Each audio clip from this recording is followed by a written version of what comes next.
Olá, concurseiros! Olá, concurseiras! Aqui quem vos fala é a professora Amanda Lentes. E hoje nós teremos aulão para PRF da matéria de Direito Administrativo.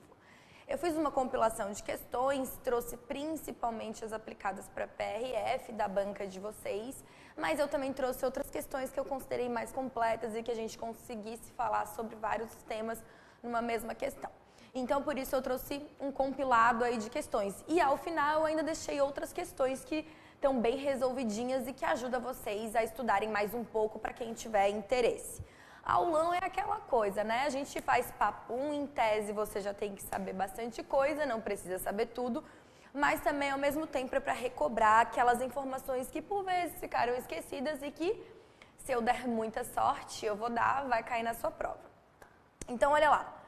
Eu gosto sempre de começar fazendo uma brincadeirinha com vocês, com os concurseiros de plantão.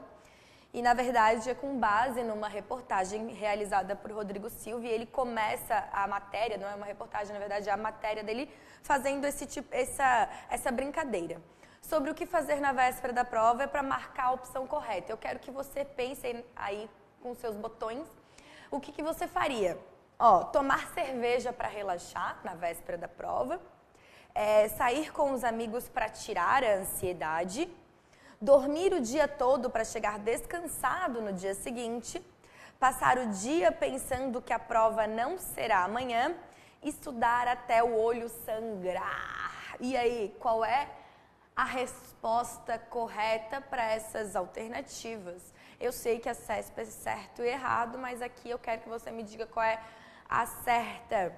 Gente, é estudar até sangrar. Eu sei que muita gente fala, já estudei, vou ficar cansada. Não, pessoal. Por que o Rodrigo Silva, o autor Rodrigo Silva, ele falou que é para estudar até o olho sangrar? E claro, guardadas as devidas proporções, não é para você ficar a madrugada inteira estudando e chegar exausto no outro dia da prova, não é isso.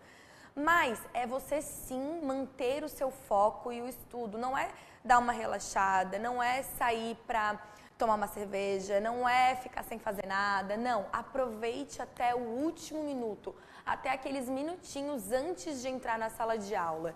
E ele fala isso, sabe por quê? Porque o nosso cérebro, ele possui alguns tipos de memória, e dentre elas uma memória que é de longo prazo, que é aquela que você estuda, daí esquece, daí relembra. As informações, elas ficam guardadas dentro da sua memória, da sua consciência, do seu cérebro. Fica lá guardadas essas informações. E isso, a longo prazo, você esquece muito do que você estudou. Por isso que o concurseiro, ele sempre está revisando o conteúdo, ele sempre tem muitos resumos para sempre estar revisando e sempre estuda de novo, porque a longo prazo muitas informações se perdem.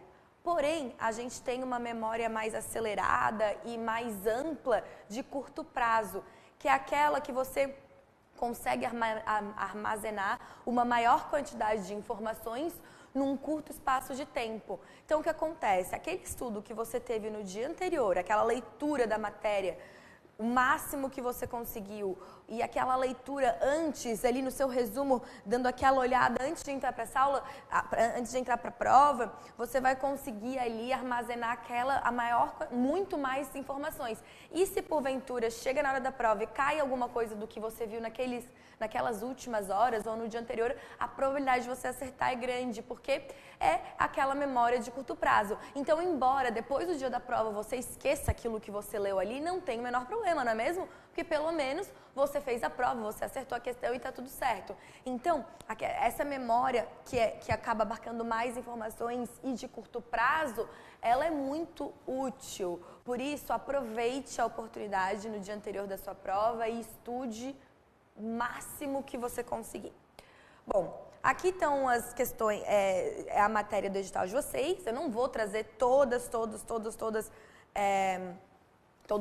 o conteúdo. Eu fiz um apanhado das questões, mas minha querida colaboradora Vanessa, minha amiga, a gente vem para o ambiente de trabalho e acaba fazendo amigos não só trabalhando, né? E eu já estou há algum tempo na casa, na Energia, inclusive vou aproveitar a oportunidade para falar Quem não me conhece, né, eu sou a professora Amanda Lentz. Eu me formei em Direito pela Universidade Federal de Santa Catarina, Administração Pública pela Universidade do Estado de Santa Catarina e fiz uma pós-graduação em Direito Público com ênfase em Gestão. Por isso que eu ministro aulas de Direito Administrativo, às vezes legislações específicas e também a meu carro-chefe, a minha matéria mais robusta, assim, a minha primeira matéria, digamos assim, é a Administração Financeira e Orçamentária. Então, eu já trabalho aqui na Energia há algum tempo e aí minha amiga passou ali, a gente dá aquela olhadinha, né? Mas, voltando para cá, o nosso edital está aqui. Eu não vou conseguir eu não trouxe, afinal, a gente tem um período curto, não trouxe tudo, mas eu fiz o apanhado do que mais se cobra e dei um enfoque nessa parte, certo? E ainda fiz isso para fazer com que vocês aproveitem essa minha pesquisa e também leiam e releiam o resumo dessas matérias, especialmente. Então, olha lá. Bom, ali só está errado o título, tá, gente? Foi mal. Não é análise de questões da FEPES, e sim da CESP. Só foi errado isso porque as informações estão corretas, porque eu sei. Mas olha lá, noções de organização administrativa, CESP, banca CESP, só foi errado ali. Deixa eu ver. Opa. Bom, noções de organização administrativa, num total ali aproximado de 623 questões, e aí nisso aparece alguma coisa com nível superior e nível médio, então... E também tem outros conteúdos que não foram abarcados aqui, né? Mas, noções de organização administrativa, 44. Na PRF, 7. Isso aqui do ano de 2018, tá? Essas questões aqui da CESP, nessa proporção, no ano de 2018, de todas as provas. E ali na PRF, são só as que caíram para a PRF sobre o assunto. Então, noções da organização administrativa, nós temos 44 questões e 7. Ato administrativo 49 e 1, agentes públicos 35 e 4, cargo, emprego e função 3, poderes administrativos 32, e olha ali a matéria de licitação em peso sendo cobrada pela CESP. 191 questões no ano de 2018. Bom, bem verdade que muitas provas talvez sejam relacionadas aí à área de Tribunal de Contas, né, que pede bastante essa matéria, ou então auditor, enfim, tem uns cargos, mas percebam a quantidade de questões que a CESP fez sobre esse tema, muita, né? Bom, mas a PRF 2, mas assim, ainda é minha aposta, viu? Controle da administração, responsabilidade civil e... Olha lá. Então, a gente tem aí as 4 principais matérias, considerando que... Olha... Considerando que a gente deve imaginar que teremos de 6 a 10 questões, eu acho que de direito administrativo, que é o bloco 3, teremos umas 6, 7 questões aproximadamente. Então, nisso, a gente tem dentre essas matérias noções, ato administrativo, agentes, licitação, e eu sempre aposto numa questão de controle da administração pública. Sempre acho que alguma coisa vai cair nesse sentido. Então, eu fico sempre entre controle da administração e poderes administrativos, que eu acho que são questões, conteúdos certos. Então, se eu fosse arriscar, eu diria que as questões seriam sobre esses temas, certo? Então, licitação, se você quer revisar uma matéria, não sabe qual, de direito administrativo, que é um pouquinho mais a fundo, vai em licitações que, pelo visto, a CESP tem cobrado bastante o assunto. Ok? Beleza, visto isso, vamos lá. Noções de organização administrativa e controle da administração. Controle da administração eu vou diluir entre as questões de atos e também noções da organização administrativa. Beleza? Então, olha lá. Eu trouxe um pequeno resuminho sobre organização governamental para ajudar vocês a memorizarem. Não é nada muito comprido. Então, a forma de Estado nós temos que é a federal. O tipo de Estado é o Estado Democrático de Direito. Quando eu falo regime político, eu tenho que lembrar que é uma democracia semidireta. A forma de governo é república e o sistema de governo é presidencialismo. Então, eu sempre brinco que a república é o nosso RG, né? Forma de governo, RG. Então, não dá para esquecer, sempre lembrando disso. Bom, nós temos que há na nossa estrutura administrativa os entes federados, que são que vivem de forma centralizada na forma política, a administração direta é centralizada, mas ele também se descentraliza na figura da administração indireta. Mas olha lá, os nossos entes federados são a União, Estado e Distrito Federal e os municípios. Estes são os nossos entes federados. Essa é a administração direta e ela é considerada centralizada.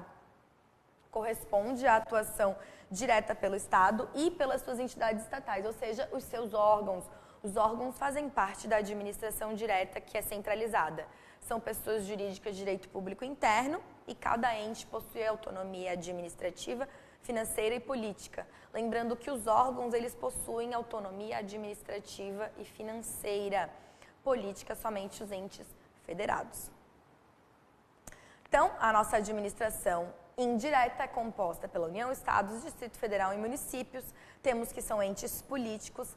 Há uma descentralização política nesse sentido, então, mais uma centralização administrativa. Então, muita atenção nessa diferenciação.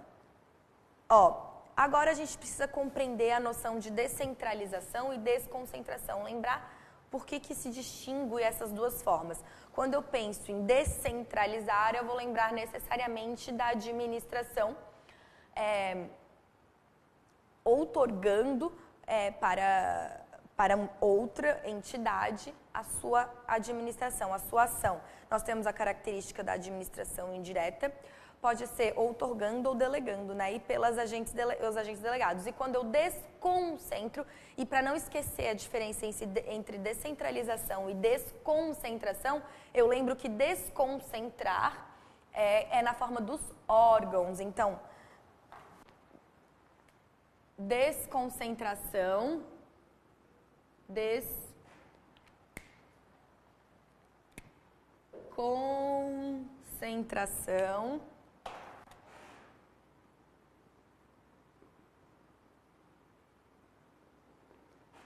são os órgãos. Essa dica você não esquece nunca mais, tá? Então, não tem grande erro. Desconcentração, órgãos, ok? Beleza. Os órgãos são despersonalizados, isto é, não são sujeitos a direitos e obrigações, integram a pessoa jurídica, resultado da desconcentração e não tem patrimônio próprio. Vamos lá. E a descentralização? A descentralização, ela acontece por meio da administração indireta, e aí eu tenho uma outorga, que necessariamente é feita por meio de lei, a criação de uma... por meio da para a administração indireta, por meio da descentralização, necessariamente é feita por meio de lei ou autorização legislativa, que vai criar a administração indireta. Nesse caso, a gente transfere a titularidade da execução do serviço público. E também temos a descentralização de forma delegada, que daí é por meio de concessão, permissão ou autorização. Para isso, é feito mediante o processo licitatório, prazo certo. Transfere-se a execução do serviço público sem transferir a titularidade. Então, nós temos ali a administração direta e a administração indireta. A administração direta, União, Estados, municípios, Distrito Federal. Administração indireta, autarquias, fundações públicas, empresas públicas e sociedades de economia mista. É importante mencionar que o controle que a administração pública faz na administração direta, ou seja, a União em relação, os órgãos em relação a eles mesmos, aqui nós temos um controle hierárquico, chamamos de controle hierárquico. Porém, há o controle que a administração direta, por meio dos seus ministérios, por exemplo, vão exercer sobre a administração indireta. Esse controle nós chamamos de controle finalístico. Então, muito cuidado, tem o controle hierárquico, que a administração indireta exerce na sua estrutura, e tem o controle finalístico, que a administração direta exerce sobre a indireta, por meio, por exemplo, dos seus ministérios. Olha lá, controle hierárquico é resultado do exercício do poder hierárquico. Logo, decorre da forma como está estruturada e organizada a administração pública, sendo consequência do escalonamento vertical dos órgãos e cargos no âmbito do poder executivo. Deste controle decorrem as faculdades de coordenação, orientação, fiscalização, aprovação e avocação das atividades administrativas. Para quem não lembra, a avocação é quase que o contrário de delegação. Delegação é quando você delega uma competência e a avocação é quando a competência que era de outro, subalterno, inferior, e é avocada para o superior. O superior vai lá assim, opa, essa competência eu que vou fazer, isso que é a avocação. Então, é quase que o oposto de delegação, certo? E aí a gente vislumbra o controle finalístico, que consiste simplesmente num controle de legalidade da atuação administrativa, de verificação do cumprimento do programa geral do governo, que está determinado em lei, não tendo nenhum fundamento hierárquico, ou seja, esse controle finalístico que a administração direta exerce sobre a indireta não obedece nenhuma hierarquia. Não há hierarquia entre a administração direta e indireta, porque não há subordinação, beleza? Entre as entidades controladora e controlada, que é o que acontece com as pessoas jurídicas da administração indireta, autarquias, fundações públicas, empresas públicas, sociedades de economia mista, que são controladas finalisticamente pela administração direta, sem que haja qualquer hierarquia sobre elas. Então tá lá, ó, as autarquias, eles são entes administrativos, e aqui nós temos a administração indireta, formada por meio de pessoas jurídicas de direito público ou privado. São criadas por lei ou autorizadas por lei. Aqui nós temos, então, o que chamamos de descentralização administrativa. Não podemos esquecer que também faz parte da administração indireta, os consórcios públicos e as agências reguladoras. Questãozinha bem compridinha para a gente fazer. Acompanhem comigo. Olha lá, alternativa A. Primeiro, a respeito da administração pública direta e indireta, assinale a alternativa correta.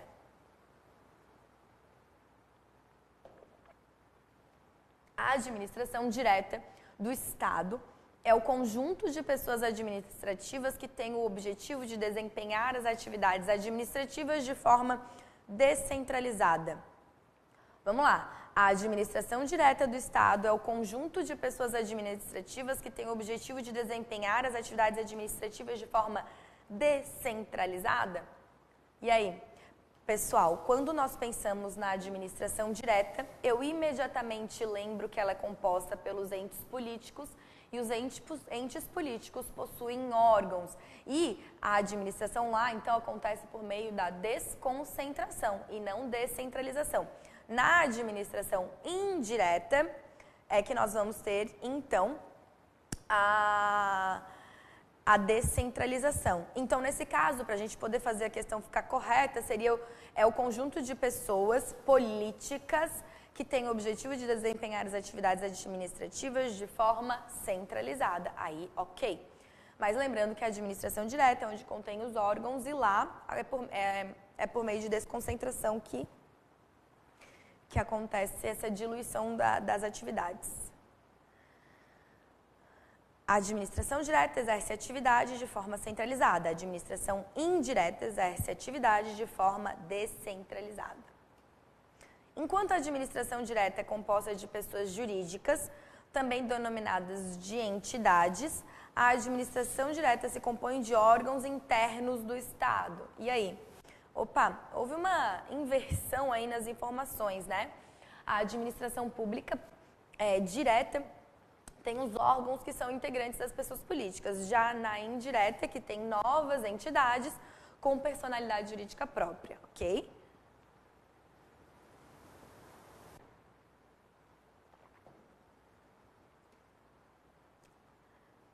Passou direto para C, mas não tem problema. Bom, a administração direta é o conjunto de órgãos? Não, né? Entidades que integram as pessoas federativas ao qual foi atribuída a competência para o exercício de forma descentralizada das atividades administrativas do Estado. Em outras palavras, significa que a administração pública é, ao mesmo tempo, a titular e a executora do serviço público.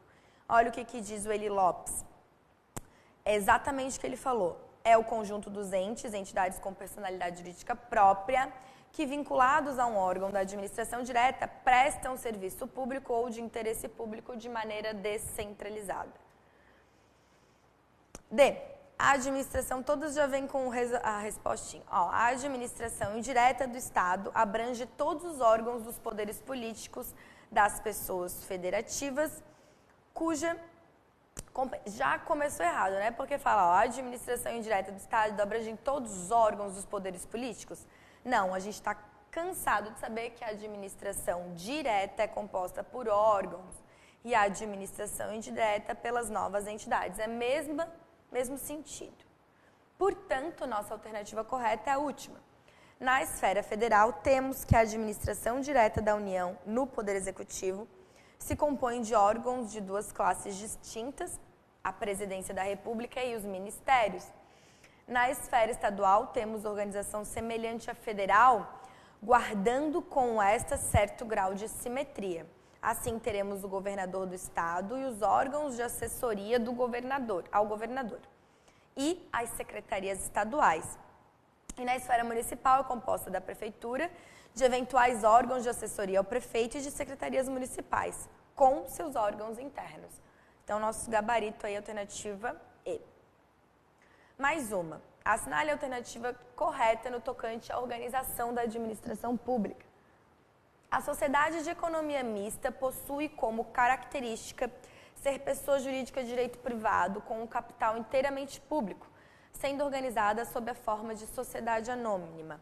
Bom, antes da gente continuar, vou falar um pouquinho então sobre a administração indireta e as suas características, seus entes, né, administrativos. Olha lá, nós temos como exemplo que a administração direta se dá pela descentralização e a descentralização por outorga se dá da seguinte forma: nós temos as autarquias, as fundações públicas, empresas públicas e sociedades de economia mista. Bom, todas elas são criadas por lei específica ou por uma autorização legislativa.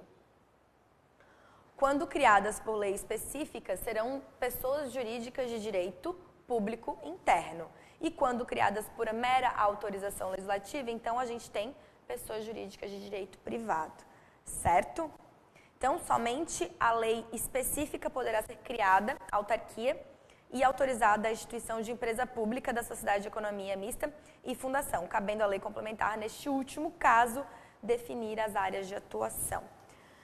Então, olha lá, importante, autarquias e fundações públicas, criadas por lei, autarquia criada por lei, criada por autorização legislativa, fundação pública, ou por uma lei específica, um subtipo de autarquia.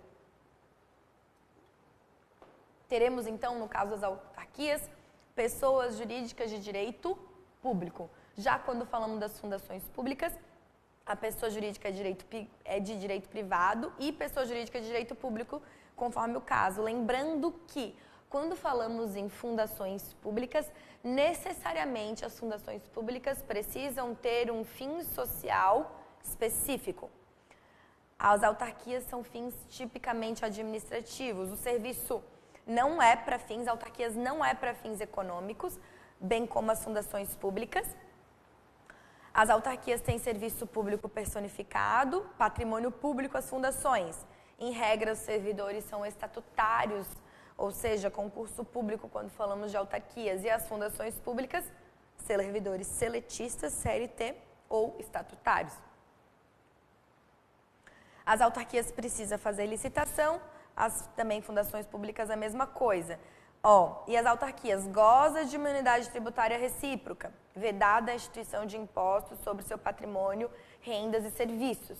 E as fundações públicas gozam de imunidade tributária recíproca, vedada a instituição de impostos sobre patrimônios, rendas e serviços. Alguns exemplos de autarquias: INSS, UFSC, agências reguladoras. As agências reguladoras, elas têm um plus por serem autarquias, mas se caracterizarem por serem agências reguladoras.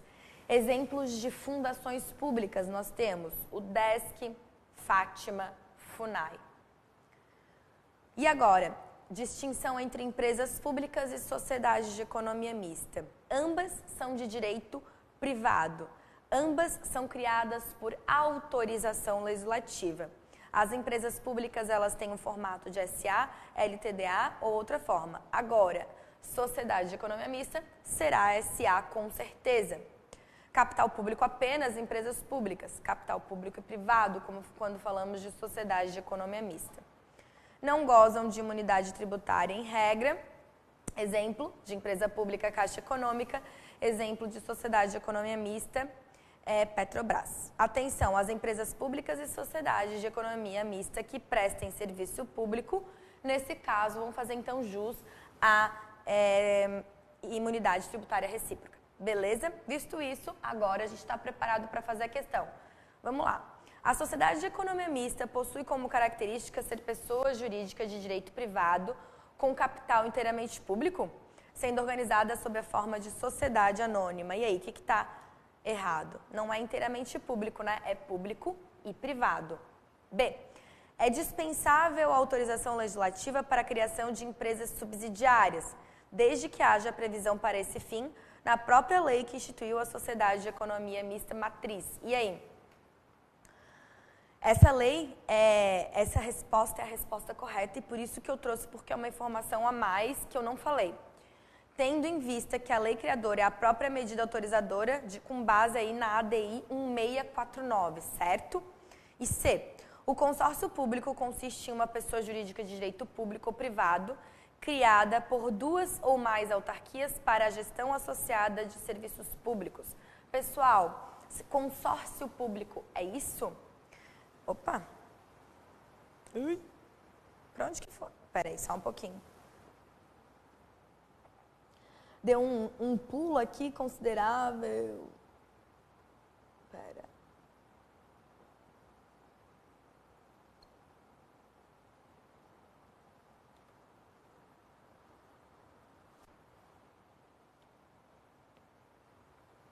Aí. O consórcio público consiste em uma pessoa jurídica de direito público ou privado? Não, o consórcio público necessariamente é de direito público. Criado por duas ou mais autarquias? Não, os consórcios públicos eles são formados pelas entidades políticas, ou seja, vários municípios que se reúnem e acabam formando um consórcio público. Como, por exemplo, às vezes, cidades, municípios pequenos que não têm tanta receita, mas eles precisam de um hospital. Eles vão lá e fazem um consórcio público para o quê? Para um hospital que atenda toda aquela grande região. Então, isso é um consórcio público, que é criado por duas ou mais entes federados, né? Exclusivamente por entes federados. D. Agência executiva é a qualificação dada à autarquia ou fundação que celebra contrato de rateio com o órgão da administração direta a que se acha vinculada para a melhoria da eficiência e da redução de custos. E aí, o que vocês diriam? Certo ou errado se falasse essa questão? Errado, né? Por quê? Não é contrato de rateio e sim contrato de gestão. Quando falamos das agências executivas, o que temos é um contrato de gestão. E realmente é uma autarquia que recebe um plus, uma qualificação como autarquia por meio do contrato de gestão. E as fundações de direito privado instituídas ou mantidas pelo poder público não gozam da imunidade tributária referente ao imposto sobre o patrimônio, a renda ou serviços vinculados às suas finalidades essenciais ou às delas decorrentes. Também errado, né? As fundações de direito privado instituídas ou mantidas pelo poder público não gozam sim de imunidade, certo? Próxima.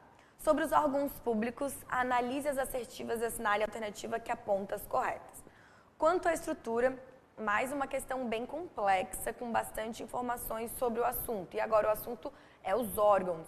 Olha lá, quanto à estrutura, os órgãos podem ser classificados em singulares e coletivos. E aí, pessoal, os órgãos eles possuem uma classificação de fato. São centros de competência instituídos para o desempenho das funções atuais. A teoria que explica a relação do Estado com seus agentes, teoria do órgão, na qual se presume que a pessoa jurídica manifesta sua vontade por meio dos seus órgãos que a compõem, que são compostos por seus agentes. Logo, quando os agentes atuam em nome do Estado. Criação e extinção por meio de lei em sentido formal de iniciativa do chefe do Poder Executivo e a aprovação do Legislativo. A organização e funcionamento dos órgãos pode ser por meio do simples decreto autônomo, desde que não implique no aumento das despesas e criação ou extinção de órgãos. E algumas características dos órgãos: não possuem personalidade jurídica, patrimônio e responsabilidade, certo? Então vamos lá, capacidade processual, em regra, não tem capacidade processual, salvo nos casos de órgãos autônomos e órgãos que podem promover a liquidação e execução de indenização para defesa dos interesses do direito do consumidor. Bom, vamos então à classificação. A gente tem a classificação quanto à estrutura. Quando eu penso em estrutura, eu preciso lembrar que ela pode ser simples, unitária ou composta, certo? Simples, unitária, não possuem o quê? Subdivisões, desempenham suas atribuições de forma concentrada. Delegacias, juízos, promotorias. Compostos, reúnem diversos órgãos inferiores, subordinados hierarquicamente, como resultado do quê? Da desconcentração. Ministério da Fazenda, que se divide em Secretaria da Receita Federal e que se divide em superintendências, e por aí vai. Bom, qual é a outra forma de classificação? Quanto à atuação funcional, que pode ser singular, unipessoal ou colegiada. Faz todo sentido, né? Singular é aquelas cujas as decisões dependem de atuação isolada, de único agente. Agora, quando eu falo em colegiado ou então pluripessoais, são aquelas que as decisões são tomadas por o quê? Por um grupo, pela manifestação conjunta dos membros. Congresso Nacional, STF, Conselho Administrativo, certo?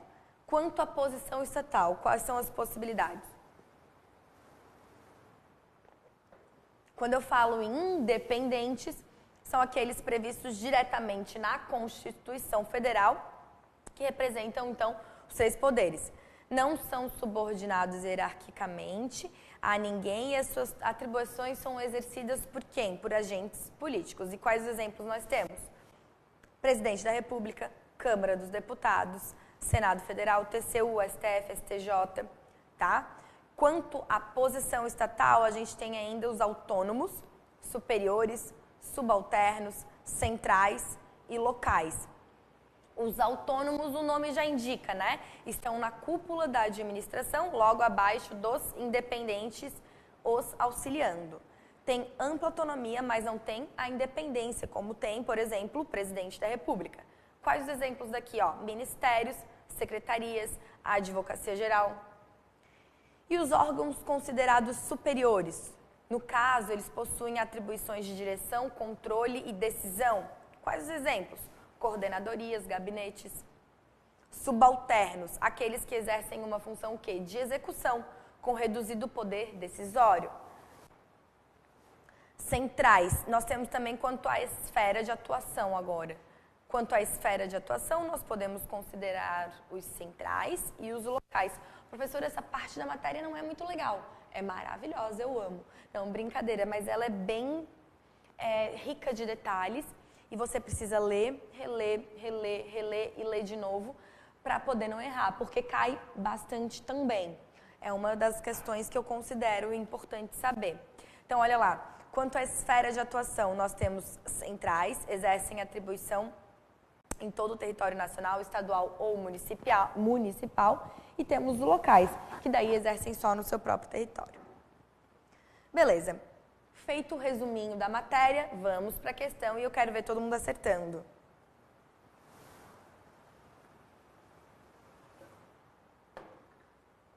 Olha lá. Quanto à estrutura, os órgãos podem ser classificados em singulares e coletivos? E aí? Não, né? Quando a estrutura a gente classifica em simples e compostos. Órgão é a unidade de atuação integrante da estrutura da administração direta e da estrutura da administração indireta? Opa, perfeito. Os ministérios e as secretarias do Estado e de municípios podem ser classificados quanto à posição estatal como órgãos autônomos? Perfeito. Segundo a teoria eclética, o órgão é formado por 2 elementos, quais sejam o agente e o complexo de atribuições. Perfeito. Gabarito 2, 3 e 4. Vamos lá. No que se refere à administração direta e indireta, e julgue o item subsequente. Pessoal, a minha sugestão quando a gente está num momento como esse, crucial, é aproveitar cada segundo. E uma das formas de você aproveitar cada segundo dessa 1 hora que a gente vai ter aqui, é toda vez que tiver uma questão, você tentar resolver sozinho. Primeiro tenta resolver, depois você continua assistindo. Vai levar alguns minutos a mais, mas vai fazer toda a diferença para a hora da sua prova. Então, olha lá.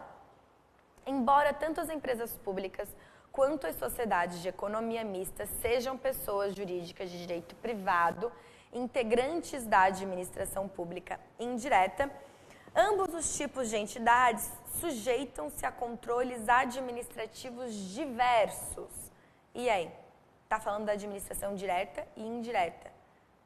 Eles estão sujeitos aí aos controles diversos? Não, né? A gente sabe que as empresas públicas e as sociedades de economia mista pertencem à administração indireta e estão sujeitas ao controle finalístico exercido pela administração direta. Por isso que a alternativa está errada. As autarquias não podem ampliar sua autonomia gerencial, orçamentária e financeira, pois isso acarretaria prejuízo no controle finalístico realizado pela administração pública. E aí, o que você me diz, certo ou errado?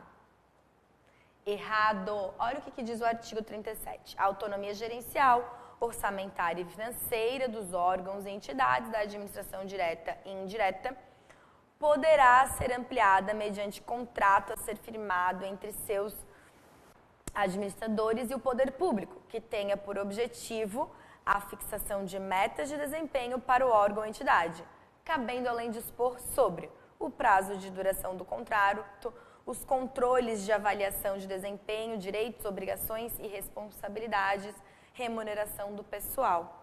Portanto, errado. São exemplos de prerrogativas estatais estendidas às autarquias, a imunidade tributária recíproca e os privilégios processuais da fazenda pública. E aí, são exemplos de prerrogativas que são estatais, que são estendidas às autarquias? Sim, perfeito. O que é a imunidade tributária recíproca? É uma entidade não pode cobrar imposto da outra. É assim que funciona. Privilégios processuais da fazenda. Por exemplo, prazo em dobro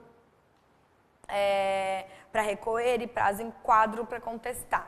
A mesma regra vale para as fundações públicas de direito público, pois são espécies de autarquias, são as fundações autárquicas, ok?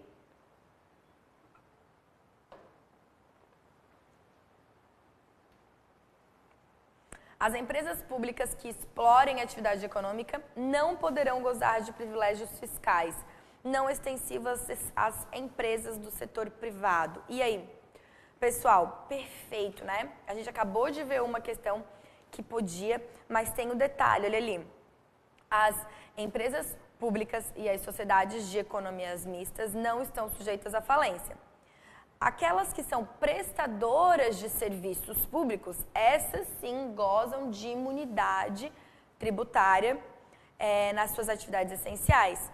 Porém, aquelas que são exploradoras da atividade econômica, essas não gozam de imunidade tributária. Então, muita atenção, as empresas públicas que explorem atividade econômica não poderão gozar de privilégios fiscais, certo? Aqui estamos falando das autarquias, ok? Então, cuidado. Ou fundações públicas, fundações autárquicas, ok? E aí, nesse caso, então, a gente tem a imunidade tributária. E no caso das empresas públicas e sociedade de economia mista, tem que fazer essa distinção entre as que são prestadoras de serviço público, essas gozam de imunidade tributária, e as exploradoras de atividade econômica, que não gozam de imunidade tributária. As organizações sociais não estão compreendidas nos rolos das entidades que constituem a administração pública indireta. E aí, certo ou errado? Perfeito, né? As organizações sociais, elas firmam, né, relação com o poder público, porém, elas não fazem parte nem da administração direta, nem da administração indireta. A administração indireta é autarquia, empresa pública, fundações públicas, sociedade de economia mista e empresa pública. Então, nesse caso, são essas opções, beleza? Da administração indireta. Acerca da estrutura da administração pública, que abrange as administrações direta e indireta, está composta por entidades dotadas de personalidade jurídica. Julgue o item subsequente. Para criar uma empresa pública com o objetivo de descentralizar a execução de um serviço público, o ente federado deve fazê-lo por meio de delegação, mediante contrato administrativo, cabendo à empresa pública a prestação do serviço por sua conta e risco, mas sujeitando-se à fiscalização da pessoa jurídica que o delegou. E aí, o que você acha? Certo ou errado? Aqui a gente já pode ver algumas características. Olha lá, para criar uma empresa pública com o objetivo de descentralizar, eu não faço por meio de delegação, eu faço por meio de lei. E eu faço por meio de lei específica, ou uma lei autorizando a criação, e isso se dá por meio do que chamamos de outorga, e não delegação. Assim que acontece a descentralização. Por isso que a questão está errada. Mais uma. Fundações públicas federais são órgãos que possuem uma personalidade jurídica de direito público e que realizam principalmente a exploração de atividade econômica, certo? Beleza. Fundações públicas federais são órgãos que possuem personalidade jurídica de direito público e que realizam principalmente a exploração da atividade econômica. E aí, certo ou errado? O que você aí acha? Já tentou responder? Errado. Olha só, as fundações públicas federais já começa errando ali no começo, né? Não se trata de órgão, né, gente? Não se trata de órgão. As fundações públicas, elas fazem parte da administração indireta. Logo, não são órgãos. Órgãos, se fosse da administração direta. Bom, mas a pior parte está no conceito ali, de fundações públicas. Possuem personalidade jurídica de direito público e que realizam exploração de atividade econômica? Não. As fundações públicas, como a gente comentou, necessariamente precisam ter o quê? Fins sociais, ok? Então, fundação pública não é órgão e, como sabemos, órgão é um centro de competências com personalidade jurídica independente do tipo de fundação.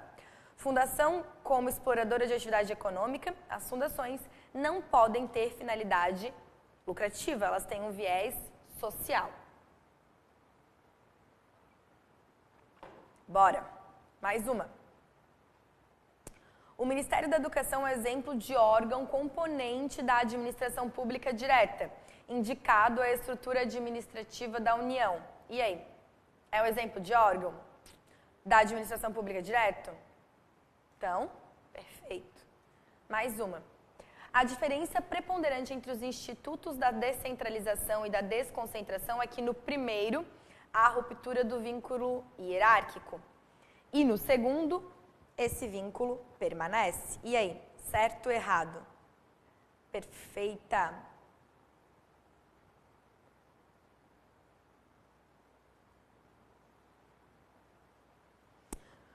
Essa questão deixa bem claro, até eu estava relendo ela, a característica da não hierarquia entre a administração direta e indireta. O fato da administração pública descentralizar, permitindo que se crie a administração indireta, não significa que há uma hierarquia entre as duas, certo?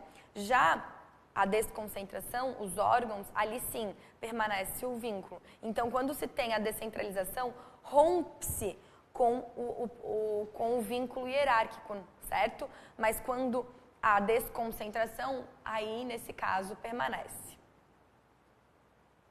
Apesar de terem tido o tipo societário de sociedade anônima, as sociedades de economia mista são pessoas jurídicas de direito público? Não, né? Errado, é direito privado. O fato de a administração pública desmembrar seus órgãos distribuindo os serviços dentro da mesma pessoa jurídica para melhorar a sua organização estrutural constitui exemplo de ato de desconcentração? Perfeito, exatamente isso.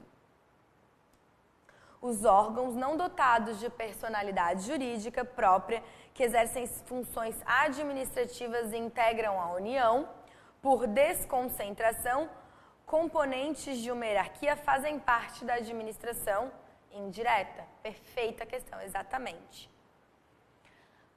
Acabamos aí a parte da organização administrativa e vamos para o conteúdo de ato administrativo, também muito importante. Olha lá, conceito. Ato administrativo é toda manifestação unilateral de vontade da administração pública que, agindo nessa qualidade, tenha por fim imediato adquirir, resguardar, transferir, modificar, extinguir, declarar direitos ou impor obrigações aos administrados ou até a si mesma.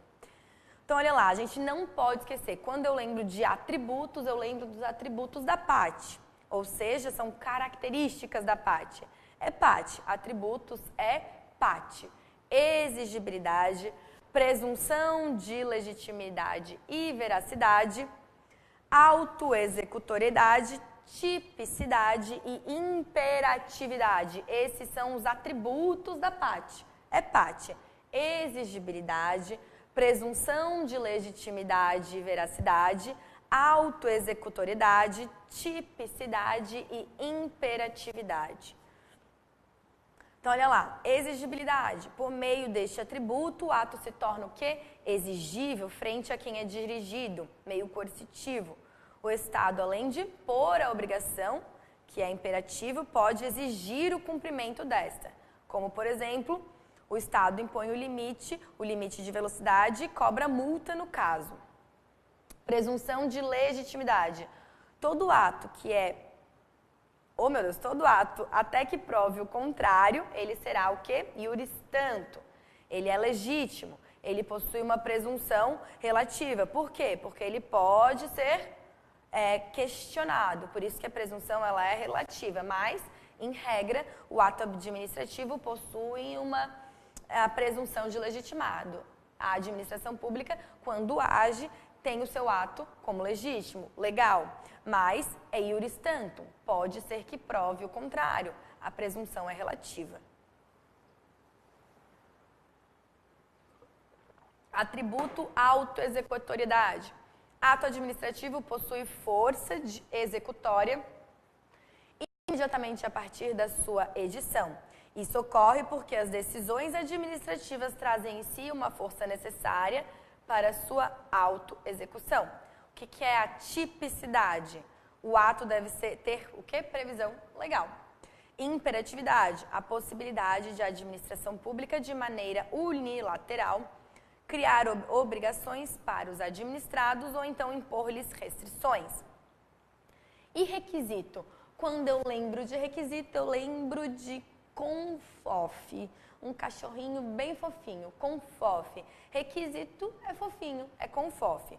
Competência, objeto, motivo, forma e finalidade. Então, quais são os requisitos do ato? São elementos de condição. Condição é fofo, é uma condição, ser fofinho. Então, competência, objeto, motivo, forma e finalidade. Confof. Só pode ter validade se for fofo, Confof. Então, competência. O ato precisa ser emitido por agente órgão competente. Objeto, alteração que o ato produz, efeito imediato de acordo com a lei. Motivo, antecede o ato, é o porquê do ato, razão de fato e de direito que justifica. Forma, a forma como no ato se exterioriza, como por exemplo por meio de escritas, sinaleiras, placas. Finalidade, alcance imediato. Anulação, revogação e convalidação. Aqui, a anulação, revogação e convalidação nada mais é do que formas de extinção do ato administrativo. É por meio dela que a gente extingue aquele ato. Se for anulação, é porque era ilegal. Se for revogação, é porque não é mais conveniente e oportuno para a administração. E convalidação é que é possível corrigir de alguma forma. certo? Então, lembrando que a anulação necessariamente há uma ilegalidade, só assim que é possível se fazer anulação, os efeitos eles são retroativos, certo? Ex tunc, retroativo, vai para trás. E em caso de manutenção no mundo jurídico é possível a convalidação, né, desde que tenham defeitos sanáveis. Convalidação, correção ou conserto, como eu comentei, e a revogação é um ato que é diferente da anulação. A administração pública analisa e percebe que aquele ato não é mais conveniente ou oportuno. Então, revoga. Certo? Então, o judiciário, importante informação, o judiciário não pode revogar atos administrativos. Quem revoga é a administração. O Poder Judiciário apenas anula, ok? Porque a revogação é discricionariedade da administração. Aqui nós temos uma tabelinha para você dar uma olhadinha e não esquecer as distinções entre anulação. E aqui eu sempre uso a regra dos N's. A anulação eu tenho sempre que ter 2 N's. A anulação, ex nunc. O N de anulação e o ex do nunc. Revogação é anulação é ex tunc, 2 N's. Anulação ex tunc. O N de anulação e o N do tunc. Revogação é ex nunc, 2 N's no nunc apenas. Bate para frente e bate na nuca e vai para frente, somente os efeitos dali em diante. E a convalidação é ex tunc, sempre 2 N's. Retroage. Então vamos para as questões. Praticado ato ilegal por agente da Polícia Rodoviária Federal, deve a administração o quê? Revogá-lo. Ilegal eu anulo. Por isso que a questão está errada. Nem toda ação da administração pública é considerada ato administrativo, a exemplo daquelas praticadas pelas empresas públicas e sociedades de economia mista. Aqui é importante a gente fazer uma distinção entre atos administrativos e atos da administração. Olha lá, o fato administrativo é tudo o que acontece dentro da administração pública, independente da vontade humana. Quando eu tenho um ato da administração, aqui está necessariamente ligado à vontade humana e ocorre dentro da administração. Já um ato administrativo é um ato da administração, mas que tem algumas características especiais. Ser feito sob o regime jurídico de direito público, ter um efeito jurídico imediato e ser passível de controle pelo judiciário no caso de ilegalidade, certo? Então tá, continuando. É o atributo da autoexecutoridade o que permite à administração pública aplicar multas de trânsito ao condutor de um veículo particular. Cuidado, gente, a autoexecutoriedade precisa ser avaliada. Aplicar multa é uma situação de autoexecução? Não, né? É uma atitude, aplicar multa é uma atitude de imperatividade, de impor ao particular. Como exemplo, a multa. A autoexecutoridade é a faculdade de agir sem precisar passar pelo judiciário. Isso é uma característica da autoexecutoridade. E tipicidade é todo ato que tem que estar previsto em lei. E presunção de legitimidade, né? O PAT aqui, né? Significa que os atos pressupõem, aparentemente, teoria da aparência, são legítimos e legais, mas podem ser provados em contrário. A anulação de um ato administrativo depende de determinação do Poder Judiciário.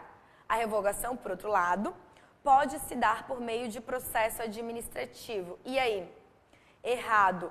Por quê, pessoal? A revogação, ela é realizada, basta a administração pública querer, porque é discricionariedade, conveniência e oportunidade. Se a administração considera que não é relevante, que não é conveniente, que não é oportuno, revoga. Não é necessário um processo administrativo. Ato administrativo constitui ato jurídico perfeito e, por essa razão, o seu questionamento judicial é vedado. Lógico que não, né? A gente sabe que o ato jurídico, ele é um ato jurídico, mas não perfeito, e presume-se que há, sim, a possibilidade do controle de legalidade pelo judiciário. Inclusive, é um requisito do ato administrativo. A administração pública pode revogar ato próprio discricionário, ainda que perfeitamente legal, simplesmente pelo fato de não mais o considerar conveniente e oportuno. Perfeito. A anulação do ato administrativo fundamenta-se na ilegalidade do ato, enquanto a revogação funciona como uma espécie de sanção para aqueles que deixarem de cumprir. Não, né? A revogação é conveniência e oportunidade, não tem nada a ver com sanção. Inclusive, isso aí poderia até gerar uma irregularidade, uma ilicitude. A cassação de um ato administrativo corresponde a extingui-lo por descumprimento dos requisitos estabelecidos para a sua execução. E aí? Certo, né? Cassação é quando o ato descumpriu algumas condições. Então, vai lá e aquele ato é cassado. Quando se diz caducidade, é a retirada do ato administrativo, porque veio uma norma que sobreveio aquela, né? E contraposição é a emissão de ato contraposto, ato posterior e contrário. Bom, assinale a alternativa correta. Essas aqui eu vou deixar para que vocês façam em casa, para dar um plus no estudo de vocês, certo? Essas mais compridas para que vocês coloquem mais em prática o conteúdo. Agora vamos para os agentes públicos. A nomeação para cargo de provimento efetivo será realizada mediante prévia habilitação em concurso público de provas ou de provas e títulos, ou em algumas situações excepcionais por livre escolha da autoridade competente. E aí, pode, para provimento em cargo efetivo, a autoridade competente ter uma livre escolha? Não, né? Aqui a gente sabe que quando é efetivo, necessariamente precisa ter concurso público. Agora, se fosse um cargo em comissão, daí beleza, livre nomeação e exoneração. Não é possível a aplicação de penalidade ao servidor inativo, ainda que a infração funcional tenha sido praticada anteriormente à sua aposentadoria? Errado, né? Por exemplo, a cassação da aposentadoria ou da disponibilidade do inativo que houver praticado na atividade falta punível com demissão. Pode ser cassada essa aposentadoria, essa disponibilidade. Anulado o ato de demissão, o servidor estável será reintegrado ao cargo por ele ocupado anteriormente, exceto se o cargo estiver ocupado,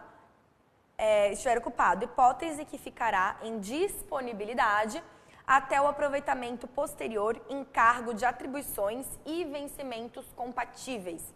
E aí?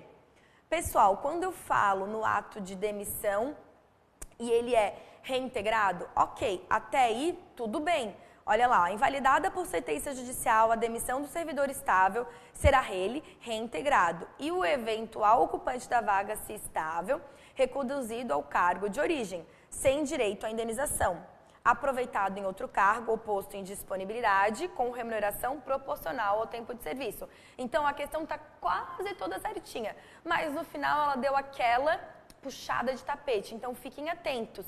Por quê? Olha lá. No final colocou assim, ó, ficará em disponibilidade o reintegrado. E não, quem foi reintegrado, ele volta para o cargo onde ele estava.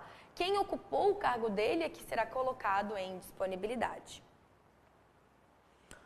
O regime estatutário, como o instituído pela Lei 8.112, abrange somente os servidores titulares de cargos efetivos. E aí, certo ou errado?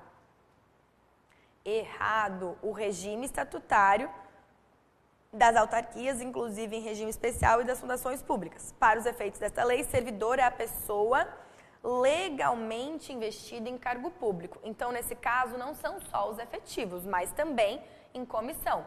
Se está regularmente investida em cargo público, também vai estar aí abrangida pela Lei 8.112. A licença para tratar de interesses particulares prevista na Lei 8.112, exemplo de ato discricionário, pode ser revogada pela administração pública. E aí? Quando nós falamos de interesses particulares, pode sim ter uma revogação por parte da administração pública.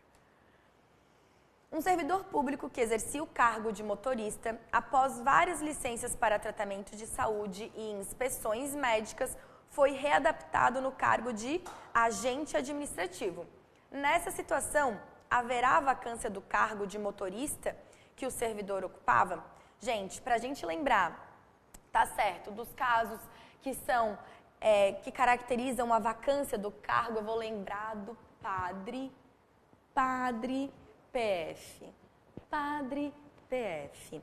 Promoção, aposentadoria, demissão, readaptação, exoneração, posse em outro cargo inacumulável e falecimento. Esses casos são os casos que considerados de vacância. A remoção, que é o deslocamento do servidor em razão do seu interesse, no âmbito do mesmo quadro com ou sem mudança de sede, somente pode ser a pedido, não podendo ocorrer de ofício no interesse da administração. Errado, né? Pode ser de ofício no interesse da administração, pode ser a pedido, a critério da administração, e a pedido para outra localidade, independentemente do interesse da administração, certo? Então, essas são as modalidades aí de remoção. As empresas públicas que explorem atividade econômica não poderão gozar de privilégios fiscais. Essa aqui já foi, só foi errado. Só estava ali perdido no meio do... Mas a gente já fez, é porque eu vou fazendo o fundo. Bom, licitações. O que a gente tem que lembrar, basicamente? Que é sempre a proposta mais vantajosa. Vai garantir, busca garantir a isonomia e sempre visa o desenvolvimento nacional e a sustentabilidade, tá bem?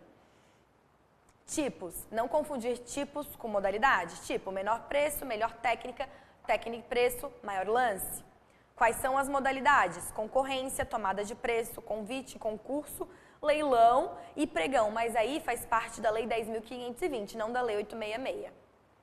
Olha lá os valores. Os valores eles mudaram em 2018, então muito cuidado. Agora, os valores são estes aqui. Fiquem atentos. Em 2018, com o decreto número 9412. Vamos lá. Qualquer cidadão tem legitimidade para acompanhar o desenvolvimento de licitação promovida por órgãos ou entidades públicas? Claro, é público, então qualquer cidadão pode acompanhar. Tendo em vista que a Constituição Federal, em 88, estabelece como regra o procedimento licitatório para aquisição de bens e serviços, especialmente para garantir a observância do princípio constitucional da isonomia e a seleção da proposta mais vantajosa, a administração pública, em estrita conformidade com os princípios da legalidade, da impessoalidade, moralidade, igualdade, publicidade e probidade administrativa, entre outros, julgue o item a seguir. É dispensável a licitação para a contratação de profissional de qualquer setor artístico, diretamente ou por meio de empresário exclusivo, desde que esse profissional seja consacrado pela crítica especializada ou pela opinião pública. Só tem um pequeno erro. Tá certo, mas o que caracteriza, tá tudo certo, mas o que caracteriza esse tipo de situação, que é a contratação de profissional do setor artístico, seja consagrado, só muda um detalhe. Não é que é dispensável, mas sim inexigível, é a inexigibilidade nesse caso. Quando o caso é inexigível, é aquele caso impossível, inviável, impossibilidade de competição. Lógico, se eu quero contratar a Ivete Sangalo, não tem como eu contratar a Cláudia Leite, porque eu quero a Ivete Sangalo. Então, por mais que elas sejam grandes brincadeira, não. Ivete Sangalo é consagrada, Cláudia Leite também, então, mas existe essa brincadeira, né, entre as duas, mas essa é a característica. Então, quando é impossível, não tem como competir com a Ivete Sangalo, a contratação é dela, daí é por meio de inexigibilidade. A dispensa, existe uma possibilidade de competição, mas a administração pública, por meio lá dos itens do artigo 24, salvo engano, no da Lei 8666, diz que pode deixar de realizar a licitação. E a dispensada é que não há possibilidade. Da mesma forma, a gente lembra da licitação deserta e licitação fracassada. Lembrar que a licitação deserta é aquela que não aparece ninguém, ela é deserta. A fracassada é a que nenhum selecionado, não há nenhuma seleção. Aparecem interessados, mas nenhum é selecionado. Então, olha lá. A administração pública pode dispensar a licitação quando constatar não haver interessados antes da realização do evento licitatório, a administração pode dispensar? Não, aqui nós temos uma licitação deserta. Essa eu vou deixar para que vocês façam, porque ela é bem extensa e tem muita informação e vale muito a pena vocês tentarem. Mas bora para a próxima. Concorrência, tomada de preço, convite, concurso, leilão e pregão são modalidades de licitação? São modalidade de licitação. Não falou da Lei 8666. Então, atenção. Em razão do princípio da isonomia, é vedada qualquer diferenciação entre particulares para a contratação como a administração pública. E aí? Errado, porque o princípio da isonomia ou da igualdade é tratar os iguais na medida, fazer a desigualdade dar igualdade na medida da desigualdade. Então, nesse caso, quando temos micro e pequenas empresas, por exemplo, existe uma legislação própria que facilita para que micro e pequenas empresas possam também entrar no processo licitatório, justamente para poderem estar em pé de igualdade com outras grandes empresas. Por isso que está errado. O objetivo da licitação é selecionar, para a administração pública, a proposta de menor valor, em observância ao princípio da isonomia. A administração pública sempre vai buscar o menor preço, isso é fato, mas o objetivo não é esse, é a proposta mais vantajosa. Bom, chegamos então ao final do nosso conteúdo. Eu separei muitas questões para vocês, inclusive dos demais temas que eu considerei relevantes. Esses são os principais. E para recobrar a nossa memória, para irmos para a prova, acredito que essas informações sejam de suma importância.